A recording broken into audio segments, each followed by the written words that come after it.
वनस्पति व्यापार समिति छत्ता बाजार में आज एक धरना प्रदर्शन शुरू हुआ है और ये धरना प्रदर्शन किस उद्देश्य को लेकर चल रहा है। यहाँ पर व्यापारी एकता जिंदाबाद के नारे लगाए जा रहे हैं और मेरे साथ में इस समय छत्ता बाजार ये आगरा तेल वनस्पति व्यापार समिति छत्ता बाजार के अध्यक्ष हैं अमित गुप्ता। ये किस उद्देश्य के साथ प्रदर्शन चल रहा है? ये खाद्य तेलों पे स्टॉक सीमा जो लगाई गई है प्रदेश सरकार के द्वारा, उसके संबंध में विरोध प्रदर्शन व हड़ताल है। हमारे ऊपर 25 टन की खाद्य सीमा सिर्फ लगाई गई है, जिसका हम लोग काले कानून का विरोध करते हैं। 25 टन से हम आगरा और आगरा के आसपास के इलाकों की सप्लाई नहीं दे सकते हैं। हम लोग जो व्यापारी हैं वो लगभग आगरा के 150 किलोमीटर के एरिया में सप्लाई करते हैं। हमारी एक गाड़ी 30 से 40 टन के बीच में आती है। सरकार द्वारा सिर्फ 25 टन की लिमिट हम लोगों को दी गई है, जिससे ना तो हम व्यापार कर पाएंगे, ना ही आगरा परिक्षेत्र के अंदर व्यापार की सप्लाई दे पाएंगे। इसके विरोध में हम लोगों ने ये आज धरना प्रदर्शन रखा है। अगर सरकार हमारे इसकी लिमिट को नहीं बढ़ाती है तो हम आने वाले समय में अनिश्चितकालीन हड़ताल पर जाएंगे। अनिश्चितकालीन हड़ताल पर जाएंगे। किस तरह की दिक्कत आने वाली है अगर ये जो स्टॉक की एक लिमिट है इसको बढ़ाया नहीं गया? इससे पूरे क्षेत्र में जो है, पूरे आगरा मंडल में तेल की शॉर्टेज हो जाएगी, कालाबाजारी चालू हो जाएगी और आम जनता को बहुत महंगे रेटों में खाने का तेल खरीदना पड़ेगा। अधिकारियों को लेकर भी एक संशय बना हुआ है कि अधिकारियों का उत्पीड़न बढ़ेगा, ऐसा व्यापारियों का कहना है। कैसे देख रहे हैं उसको? नहीं, अधिकारी तो जैसे कानून पास हो गया तो अधिकारियों ने आगे छापा मारना चालू करना है उन्होंने। तो इससे व्यापारियों का उत्पीड़न होगा, अननेसेसरी जो उनका हैरेसमेंट होगा। इस सब चीज़ों को देखते हुए हम लोग अनिश्चितकालीन हड़ताल पर चले जाएँ। किस तरह से देख रहे हैं आप इस कानून को, ये जो लागू किया है स्टॉक लिमिट का स्टेट गवर्नमेंट ने? देखिए, आगरा का क्षेत्र बहुत बड़ा है, आसपास काफ़ी देहात से यहाँ पर माल खरीदने के लिए गांव के वासी और दूसरे व्यापारी आते हैं। स्टॉक को बढ़ाना बहुत ही अति आवश्यक है। आगरा व्यापार मंडल हम सब व्यापारियों के संग है और इसकी कार्रवाई अगर जल्दी शीघ्र नहीं हुई तो इसको हम अनिश्चितकालीन हड़ताल में बदलेंगे और अधिकारियों का घेराव भी करेंगे। क्राइसिस किस तरह की बढ़ने की एक अंदेशा है अगर आप लोग अपनी स्टॉक लिमिट को लेकर डटे रहे, नहीं बढ़ाई स्टेट गवर्नमेंट ने, वो अपने कानून पर जमी रहे, तो किस तरह की क्राइसिस बढ़ेगी?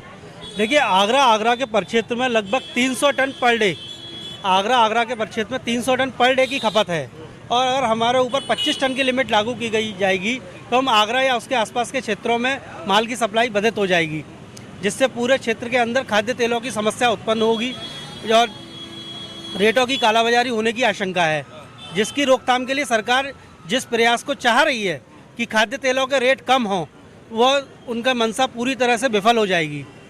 किस तरह से ये देख रहे हैं कि सिर्फ यूपी गवर्नमेंट ने ही इसको लागू किया है, इस कानून को अन्य स्टेट ने नहीं लागू किया, तो क्या लगता है स्टेट गवर्नमेंट व्यापारियों के लिए किस नज़रिए से देख रहे हैं?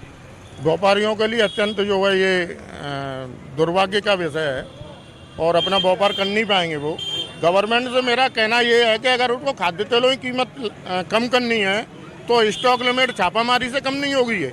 अगर उसको खाद्य तेलों की कीमत कम करनी है तो और पहलुओं पर ध्यान देना होगा। सरसों की कीमत आज 9,000 रुपये कुंटल है, जिसका तेल लगभग 180-90 रुपये किलो आगे पड़ता है और हमारे बाजार में 180 रुपये किलो में तेल अवेलेबल है और बाहर से विदेशों से 80% तेल आता है, वो भी 130-35 रुपये। हमारे छत्ता बाजार में आज भी आप आइए 130 रुपये से लेके 135 रुपये की रेंज में रिफाइंड के पाउच आपको अवेलेबल मिलेंगे। ये जो है जो मेन तेजी है वो गली मोहल्लों कॉलोनियों में वहाँ पे ज़्यादा रेटों में माल बिक रहा है। अधिकारियों को वहाँ पे ध्यान देना चाहिए, ना कि होलसेलर्स को आके उत्पीड़ित करना चाहिए। वनस्पति तेल की समितियाँ स्टेट गवर्नमेंट में तमाम रजिस्टर्ड हैं, कहीं उनके अध्यक्षों को बुलाकर इस तरह का एक फैसला लेना चाहिए था।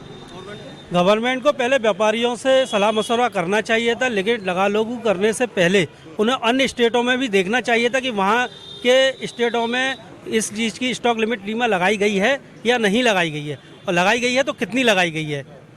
क्योंकि हम लोगों को सिर्फ व्यापारी माल मंगाता है और उसको आगे सप्लाई कर देता है।